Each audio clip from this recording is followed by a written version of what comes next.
Aqui Thami is an artist, activist, scholar, doctoral candidate, and founder of Sister Library, South Asia's first community-owned feminist library space.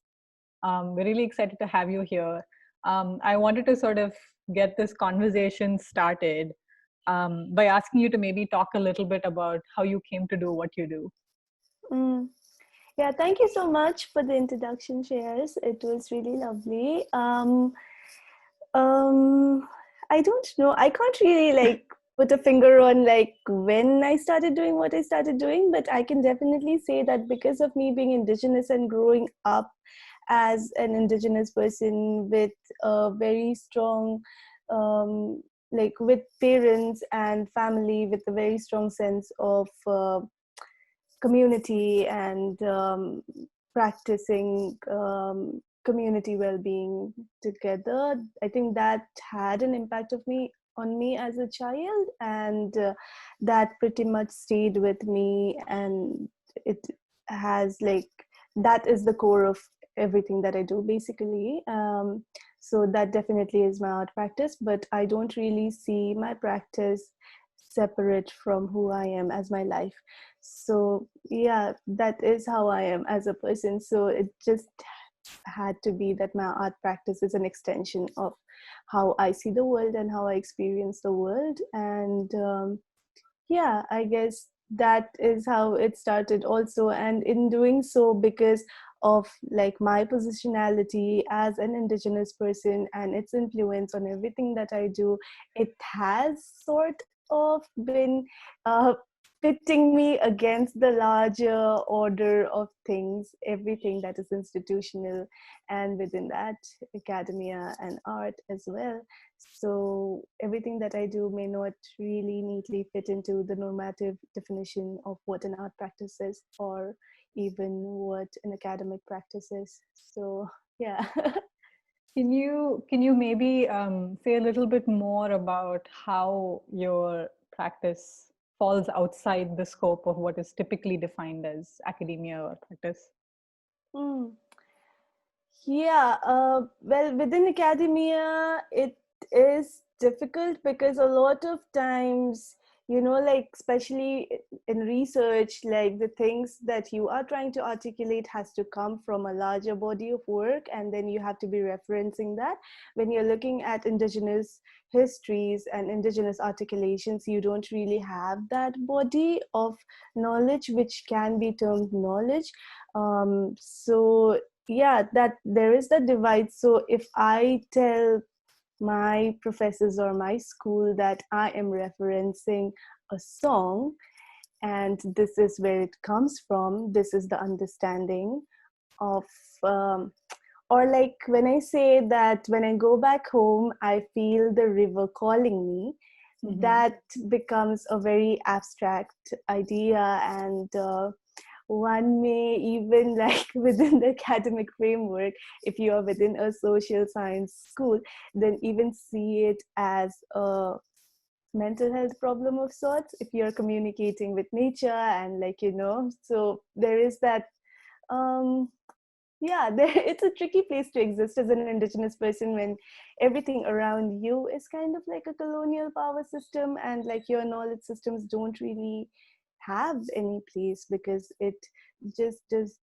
not only question these knowledge systems in place, but it also kind of leaves it in kind of a shaky foundation. I don't know if that makes sense to you, but the practice of these knowledge systems are talking about research strictly, are not really doing anything for people who are being researched. There's such a lot of gap between the research subjects and the researcher.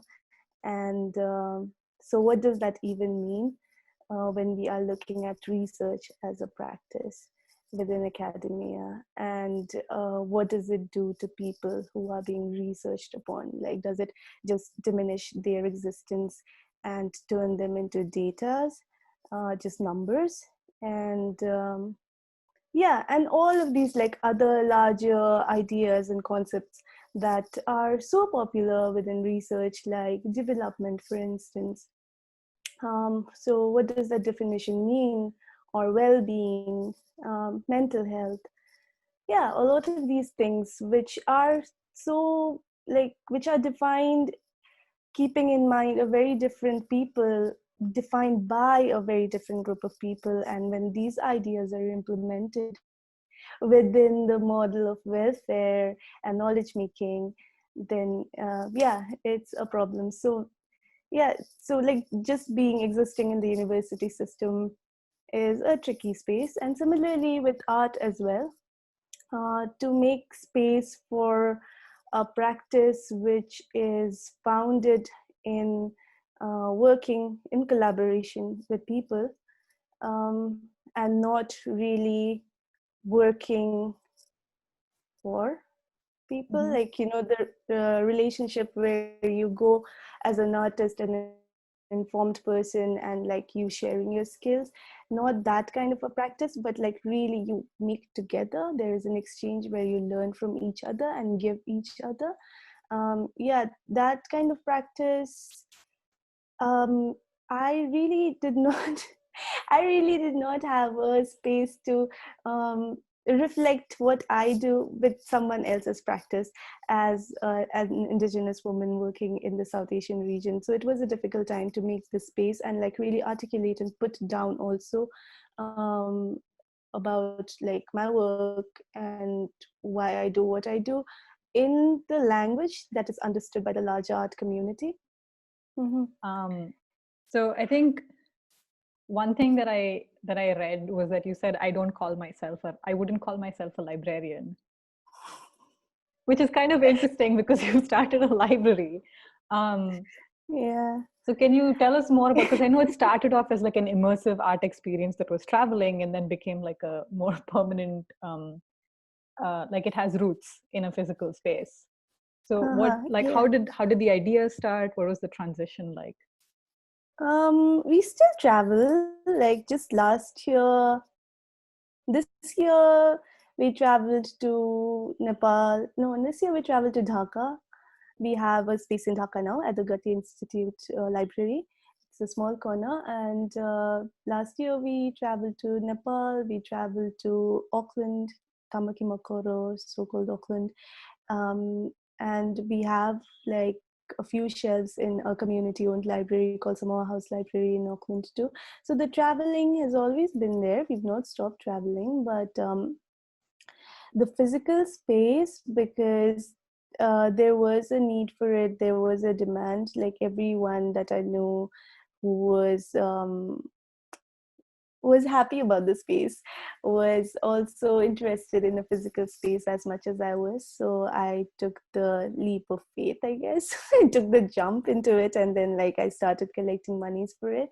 But it started like a lot of the things that I do and a lot of things that I make, it started because of my desperation, I guess, of not having a space and needing a space like this where there is so much work, like works in such a large number and quantity, where um it like whatever one would want to read can be accessed. Like it could be poetry, it could be uh Tamil literature, of course translated. I can't read Tamil, but like books in different languages, um,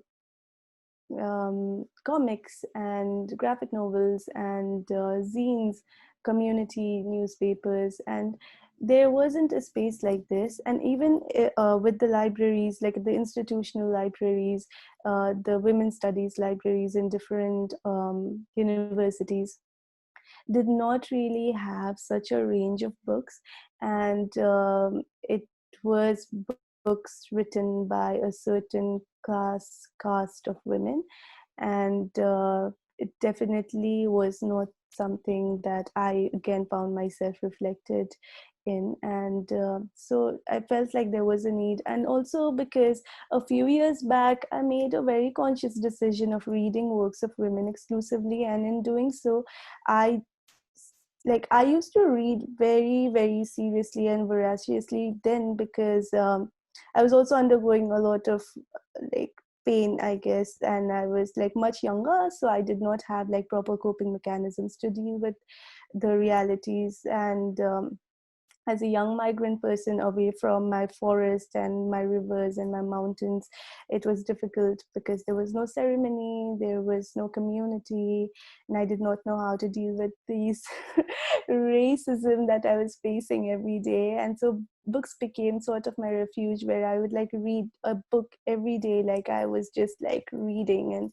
And I had a large collection of books, and I so much wanted to share that, because I just felt so uneasy with the fact that I have so much wealth and resources sitting in my room, but nobody has access to it.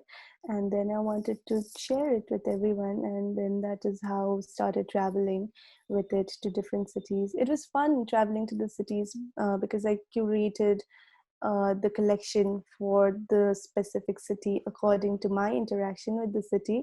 So like in my interaction with the city and the city's interaction with me, I could imagine what were the kind of works that needed to be celebrated in the city, what were the kind of works that I felt like people should be looking at in the city. So like these were like very curated collections, and traveled to different places. And for with every travel, build a lot of connections again, a lot of sisters, a lot of super nice conversations. And yeah, I felt really taken care of, felt really loved and supported. And then with all of these support and confidence, I thought I would really start a permanent space, because everyone would just be messaging me and emailing me saying, oh, I wish there was a permanent space where we could like just come and sit and look at all these works. And it solidified sort of like my belief and need of the community also. And I so much also wanted to like really um, dismantle the idea of what a library is also, because like a lot, like I said before too, a lot of these concepts are concepts that are formed by like oppressors basically. So like what a library means to a white person or a caste Hindu man or a caste Hindu woman is a very different thing than what it means to me, because for us, like, libraries are basically our elders, because that is where all of our knowledge is located. So we go to them to learn about everything, learn about ourselves, learn about our relatives, be it like our four-legged relatives or our winged relatives, or the plants and the medicine in the plants and the medicine in the songs. And these are all passed down to us by our elders, but our elders have been facing like systemic brutality, and there has been militarization, and there has been like a lot of violence, genocidal violence and erasure, and that has been a part of like our identity.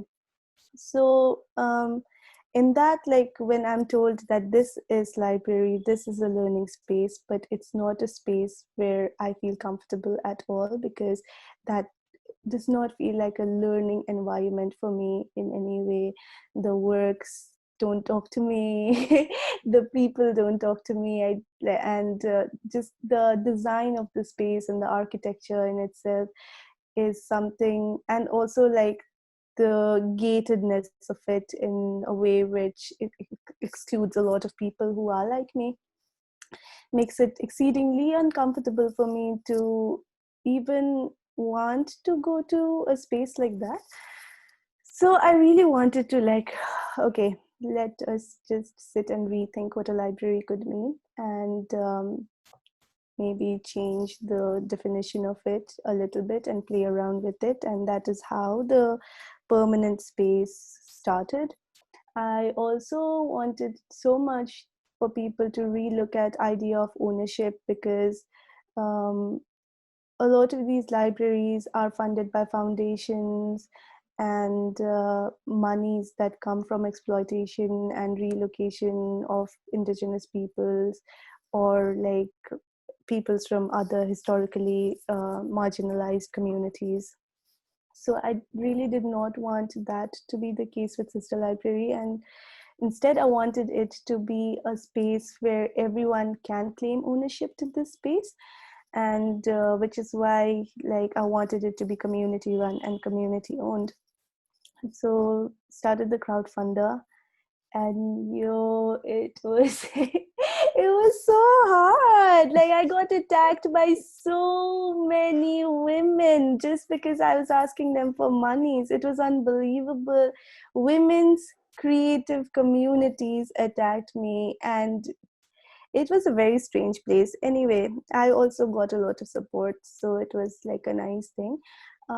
Yeah, then like we collected enough monies to rent a space for a year, and we jumped into a space, and it was all nice until the November last year, when we were asked to move out of the space because a lot of people who were accessing the library looked different from the average Bandra person, because a lot of them came from busties around in Bandra, so it was not comfortable for the society where the library was at. So we were asked to immediately leave, and then we had to relocate to another space in a very short notice. So that moving around was kind of hectic, but it was okay.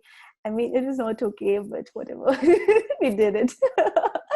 So yeah, now we are at a different space, and we have been closed now since the 21st of March because of this COVID lockdown regulation thing. But yeah, the library is a really nice space though. Like every time I go there, it's always been a positive, uplifting space, not just for me. I'd like to believe that a lot of other people also feel the same way when they come to this space, because there are people who take breaks from work just to come and volunteer at the library. It's almost become like a space of pilgrimage for so many young women who say that I saved up money to come and volunteer here for us for the summer.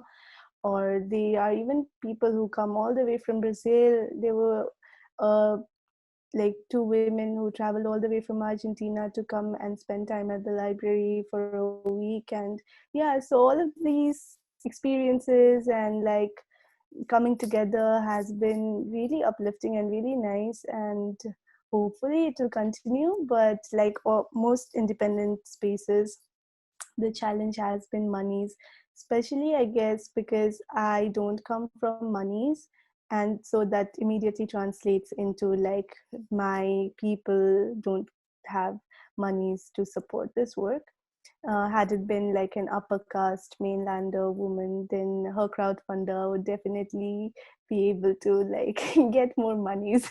But that's not the case here. But like, yeah, we're planning for things. So hopefully we'll have like a nicer, bigger crowdfunder, and our problems will be solved forever.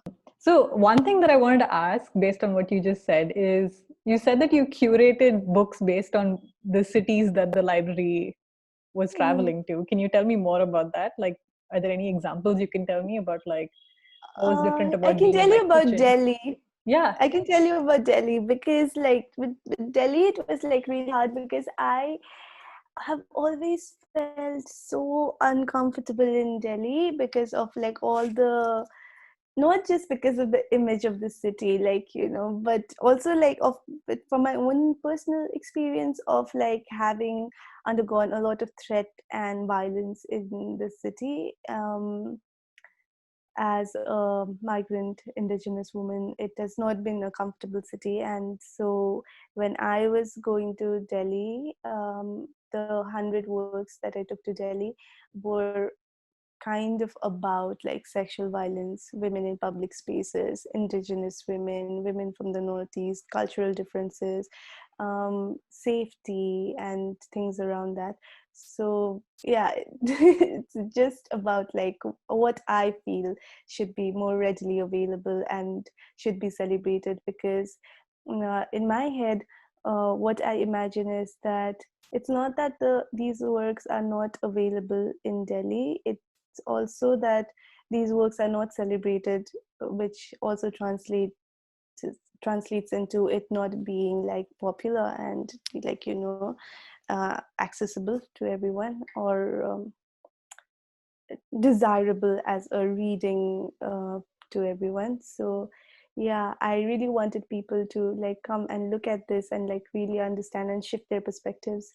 And it was nice, like a lot of women, like even books about like just biking through the city. And so yeah, a lot of women left me like really nice long letters about like what the collection meant to them and how important it was. We had open mics like as a form of sharing space where women came and spoke about their experiences and told about like the books there, but also like how they could relate to the experiences that they had. And then like reading that made them like gave them or made them feel like it was not just their own personal experience, and then it should be talked about more and things like that. So that was Delhi for you.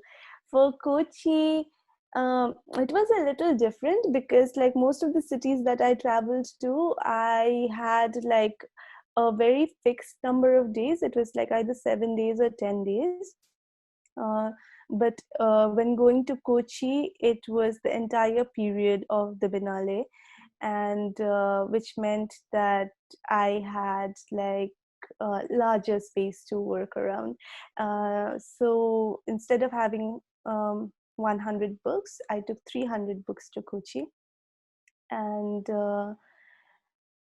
I have been in the library space, the lava space before, and I've spent time there because like in the previous edition of Kochi Biennale, Bombay Underground was there in that space. So I have had the opportunity to spend time and look at the works there in the library. So I wanted to take works that would kind of complement the works there in the library.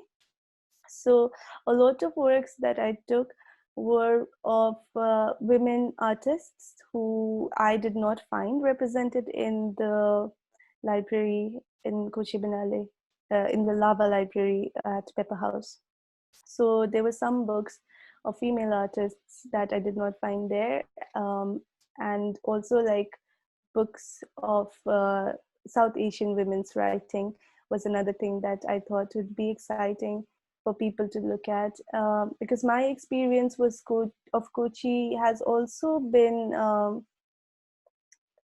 like just within the time of the Biennale, like when I visited earlier as well. And what I saw and experienced was like this wave of like different people from traveling from different places from one festival to another. And I felt like the library could be a space where they could like pause for a bit and get a sense of what the women are talking about within this geographical region. So there were works of South Asian women's writing. And then I also wanted to like create a space around like independent publishing. So there was also a bunch of like independently published works. So there were zines and again like community newspapers. There was parchas from grassroots movements in different Indian languages. So yeah, that was the Kochi collection. So what kind of, because you're sort of breaking the idea of what a library is and what a library should be, what other things does Sister Library do within its space? We have a bunch of things that we do every month. One of those things is community potluck. It is a space where we eat together. So you know, because you come from India, that food is a very political space. A lot of people's food has been banned in this country. Untouchability is practiced upon what we eat, and that also defines our caste order. And so like we don't really pay attention to this, but then we don't eat with people who are very different from us. And yeah, I would actually like to invite people to like look at who they really eat with and share food with, because that is the line, like, you know. And so I thought this is going to be a nice space to share, and then it has been a nice space where like people get different kinds of food that they make at home, or they buy, or they just like buy a bottle of like some aerated drink if they're a student, and then bring and then sit together and eat together. And while eating, there is a lot of sharing, and there is not just like sharing of stories, but also like sharing proper knowledge about like where this food comes from, what this recipe means, and why they cooked it for the library, why they cooked it for the potluck.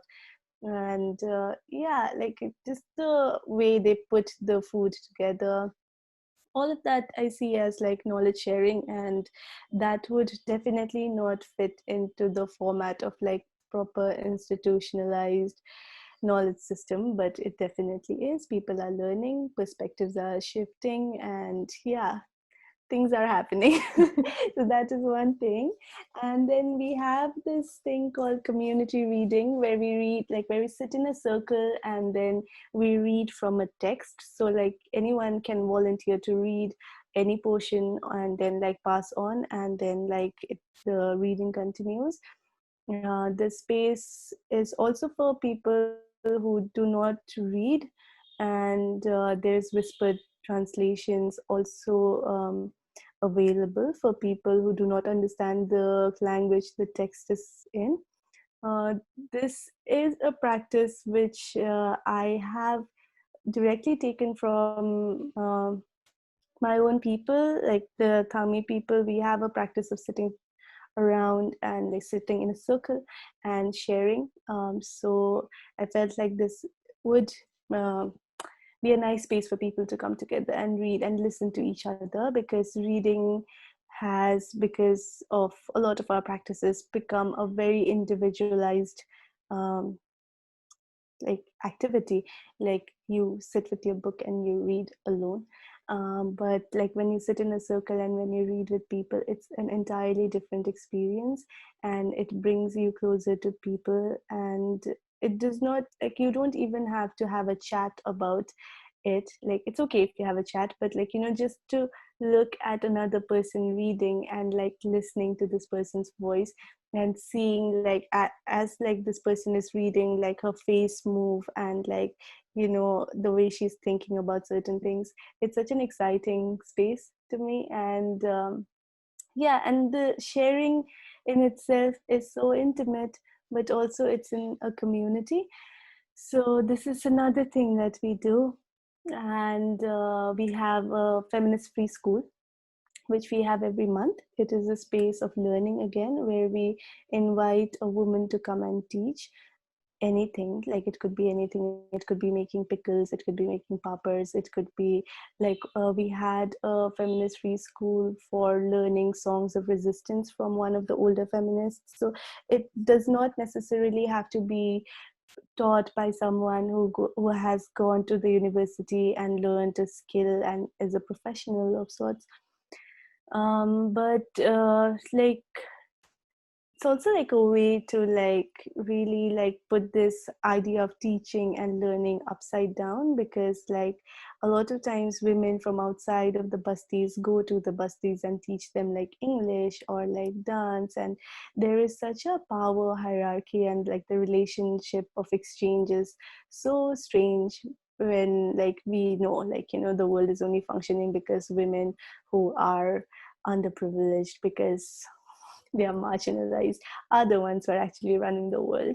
And so it's a nice space for them to claim this space and teach about their practices. And like in it's great, because it's also the first time where like a lot of people participating in these schools, like the feminist free school classes, are looking at a person that they would always think of as inferior to them in certain aspects, actually teaching them.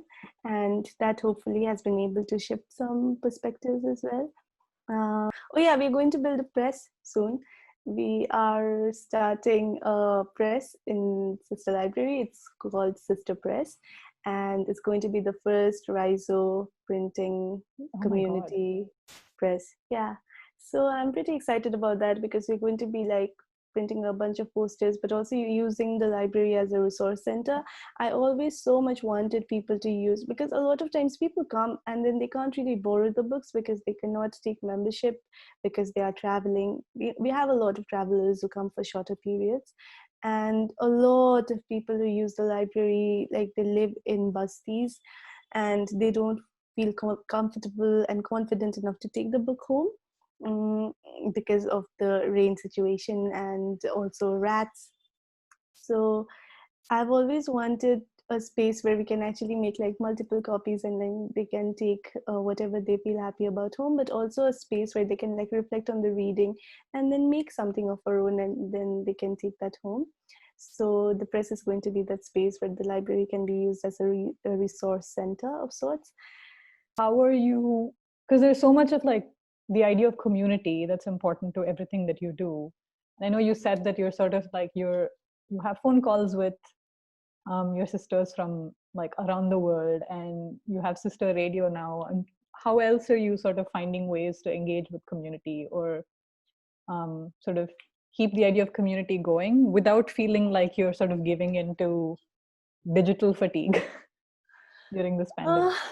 Like with the immediate community here in Bombay, it has been so like when the lockdown started, we started a food program in Dharavi for the kids, because like even before the lockdown, even like before the government decided that the city should shut down, there were already employers who were throwing people off their jobs. So there were like a lot of people are drivers and dhobis and like, you know, house help in Dharavi. So they were already told not to come, they were not paid. And so the impact of it was like seen on how the kids were behaving. They were restless, they were hungry. So we thought that okay, let's start a food program. And then we asked some DDs, like the mummies of the kids who come and the mummies who come to the art room, to like, and who did not have jobs then, because like also the smaller industries in Dharavi were shut down, like the beedi makers and the papad makers and the like all of those industries. And so we thought it would be a nice way for us to like support them financially, because women in Dharavi are financially independent because of their work, and also a way for us to be feeding the children every day, making sure that, you know, there is no starvation. So we started with 75 kids, and then we had 3 different mummies cook food for the kids every day. And we could not continue with this because there were like very strict measures taken by the government, and the BMC soon came to the art room and then they told us that we can't do this. So we had to like have a meeting with the parents and figure out a way to like deal with this. And so we thought together that if we are able to send them 100 rupees per child every day, then it will take care of all the needs of the child, like the child's food. And there'll also be like a few extra rupees for the parents. So we started doing that in March. And yeah, and we want to continue doing it until everything is sort of normalized for them and they can get back to their jobs. So that is going on. This has been difficult because it's 7,500 per day. So I wanted to see if you'd want to share something about what you're doing with your PhD. Right. I'm so behind, but so I'm looking at the concept of nation state, like, well, I'm looking at the colonial concept of nation state and citizenship from the perspectives of indigenous women within the Gorkhaland movement. So it is a study which is situated back home in the so-called region of Darjeeling in West Bengal.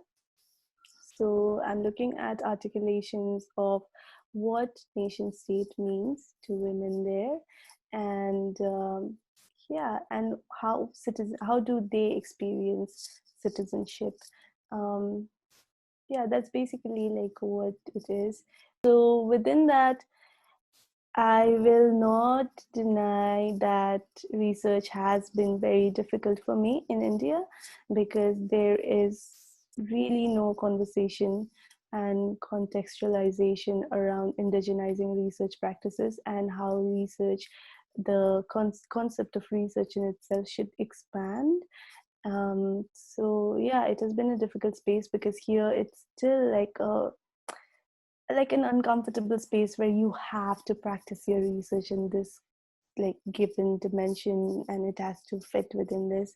Like for my MPhil, I wanted to present my thesis in poetry form, but I was not allowed because it was not an academic way of writing. So yeah, all of these restrictions. So I don't know, it's been tricky and not like, well, I feel really happy when I think about my research and when I think about writing, but every time I think about going to the university, I feel a lot of dread. And that is also like definitely because of how universities are in India, undeniably casteist and racist as institutions. So yeah, that's all about my research. It's been so nice talking to you. Yeah, I really enjoyed our conversation, and I think I'm just really happy that you were able to participate and give us so much of your time. Yeah, thank you for having me. It was so nice.